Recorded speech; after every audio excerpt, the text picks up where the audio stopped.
All right. So now we're going to move on to Theodore in Pennsylvania, who has a theory about what happens when we die. And you're on with Tracy and Jen.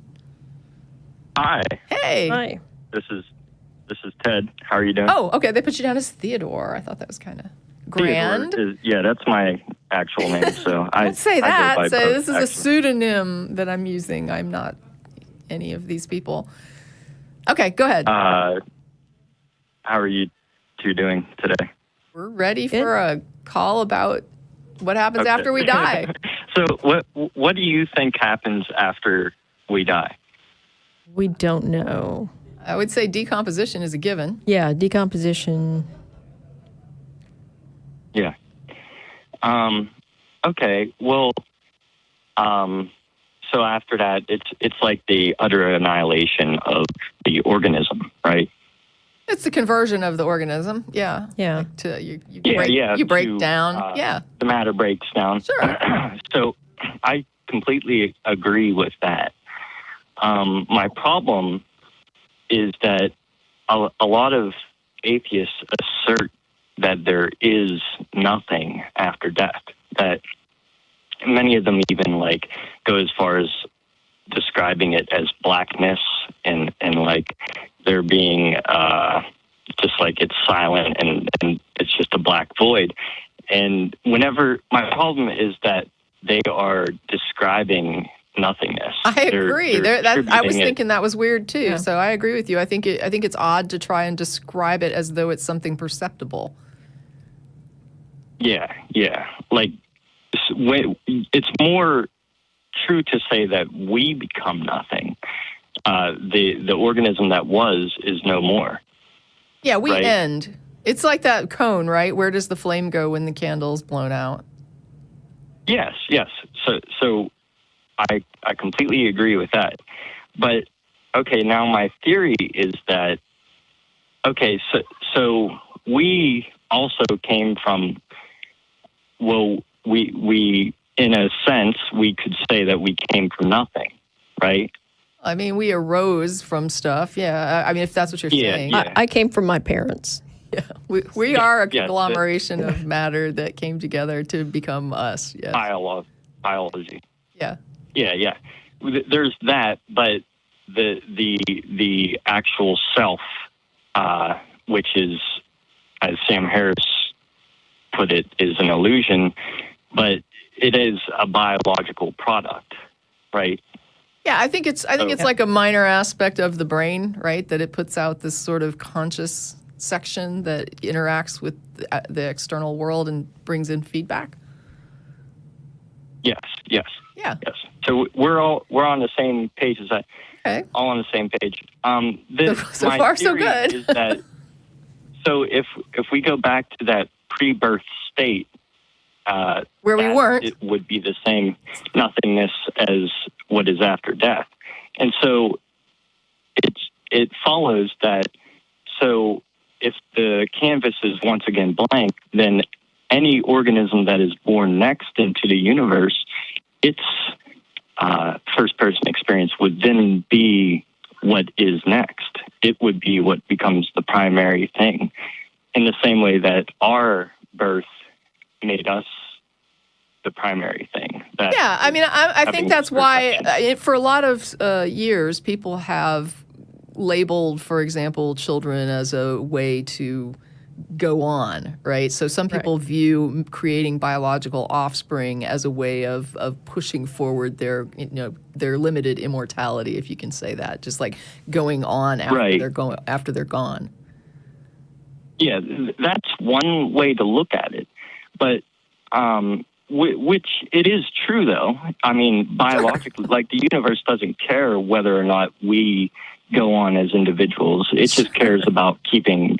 I mean, not the universe. I know what you mean. You're using cares in a kind of poetic sense. I understand. Okay, good. Yeah.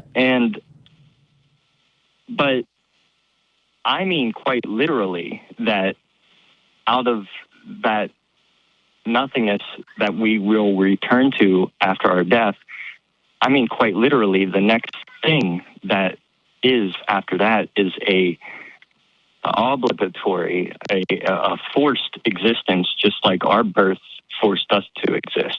I would agree with that. We're all for You it. agree with- Nobody's asking us if Yeah. we want to be born. Despite the fact that people kind of hold that up as like as a ridiculous teenage saying, it's absolutely true, and it's why when you accept parenting obligations, Right. it's important because you didn't ask this person if they wanted to be born. You forced them to be Right. born. Yeah. Yeah, I think that's such a fascinating quandary, philosophical. The morality of causing another person's birth is very interesting to me. It's huge. I think it's huge. It is a gargantuan responsibility. As a parent, I would agree. Yeah. I think that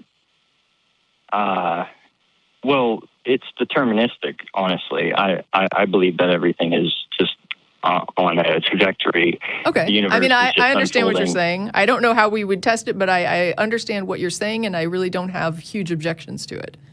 Yeah. So, anyways, you seem to do you understand what I'm saying? That death results in ultimately another first-person experience being experienced after. I may But not. it's not you. It's Yeah. not reincarnation. I'm not talking about reincarnation. I'm just saying that the cosmos demonstrates to us that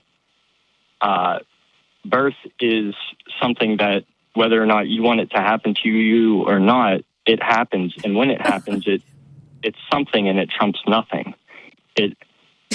Yes, you're there like instead of nothing not has there. even- Yeah. Okay. Sorry. That's okay. I mean, this is the not kind you of that- discussions I'm used to having on weed. Right? Like, I don't Yeah, usually yeah. have this I when mean, I'm I sitting and everyone's clear-headed but I mean, I yes, just what think you're saying, I think, is kind of like a deep dive into what does this mean, even though it doesn't really mean anything. So you're kind of like processing this in a sort of, like I said earlier, poetic way. But I think that what you're actually saying is kind of like, it's like a complex look at something mundane. Yes. Thank you so much. You're welcome. Yes, it is so mundane, and that we don't think about I it. can't recall any. Yeah, I can't recall any past lives, and anything that is born after me won't recall my life.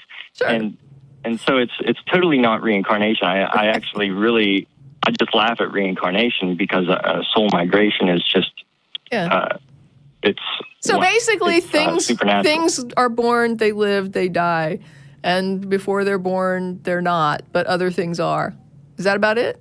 Yeah. Okay. Well, it says a lot about. It says yes, you got it right. But it says a lot about the identity of the self, of the individual. So it points to that. The cosmos is, for all intents and purposes, is eternal, and so if the true self originates from the cosmos as a biological construct of the cosmos that is just basically like playing the movie of your life. Yeah. And then, yeah. And So what you're saying is like it's this original- big, immense thing, and you're like a blip within the big, immense thing, which makes you part Yeah. of a big, I'm immense thing. Yes, I'm See? like a leaf on a tree. I'm so much fun Yeah. to be around when you're stoned. I just That laugh was perfect. I just did that. I know. That's why I said it. Oh, okay. All right. Well, look, Ted. I think I understand what you're saying. Hopefully, that was helpful to hear somebody. It actually is quite horrifying if you think about it, because it means that the experiences of, like, say, for instance, a baby lamb being born, and that first person experience will be eventually something that will be experienced by a future organism that happens to be the primary first person experience. So imagine being torn to shreds eventually, or like having your head ripped off by a praying mantis who you're trying to mate with. Okay. Yeah. So like it's very horrifying, but at the same time, my view gives very good reason for the golden rule, why we should definitely treat anyone we can Right. with as much respect as we can. Because even Just though as we're we- part of the immense cosmos, we're still just little blips, and that's all we got. Yeah. Yeah. Yes. So be kind. Simultaneously. Theodore says be kind. Yeah. Right? Good advice. All right, Theo. Yeah, be kind. And thank you. Okay. You're okay. Do you have something else? Was there a... Oh, well, I just think that is the most Be excellent to each other. That's right. it's the most sensical thing that for my answer of what happens after we die, it's the most sensical, sorry. No, this is perfect. What you're saying, it dovetails perfectly into our next call. I'm going to let it go with that because that was like the perfect segue. Awesome. Thank you, Ted. All right. It's like the All right. cosmos brought him to us.